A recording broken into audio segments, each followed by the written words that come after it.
সেই বকটুই আর সেই বকটুইয়ে আবার গণ্ডগোল। রামপুরহাট বিধানসভার 149 নম্বর বুথের বকটুই গ্রামে জুনিয়র গার্লস স্কুলের কংগ্রেস প্রার্থী মিল্টন রশিদকে ঘিরে ক্ষোভ প্রকাশ করেন তৃণমূল কর্মী সমর্থকরা। অভিযোগ, মিল্টন বুথের সামনে এসে ভোটারদের প্রভাবিত করছিল। পরে অবশ্য মিল্টন এলাকা ছেড়ে চলে যান। মিল্টন বলেন, ওরা ভুল বুঝেছে, আমি কংগ্রেস প্রার্থী, আমি সমস্ত বুথে যেতে পারি, ভোটারদের কোনোভাবে প্রভাবিত করিনি।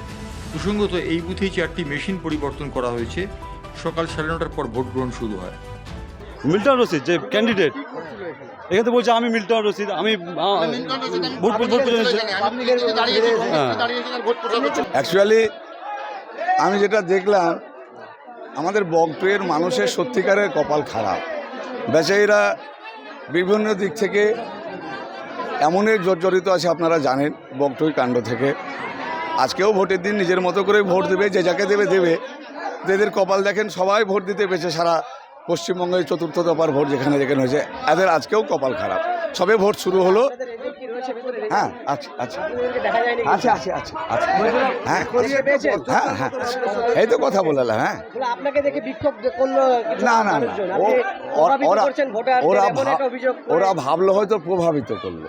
তা আমি কি বোকা? আমি কি বোকা? আমাকে মানুষকে প্রভাবিত করতে হবে? আমি বকটুইয়ের পাশের লোক, যেই যাকে ভোট দেবে দেবে। আমি প্রভাবিত করার আমার ক্ষমতা আছে। যাকে মাথায় রেডি করে এসছে কাকে ভোট দেব। এবার যেহেতু ইভিএম মেশিনটা খারাপ, আমি এই পাশেই থাকি, আমার বাড়ি বাস স্ট্যান্ডে। আমার বড় নৈতিক একটা দায়িত্ব পড়ে, আমি ক্যান্ডিডেট, তাদেরকে এসে দেখা করা, অফিসারদের সঙ্গে কথা বলা, তাই বললাম।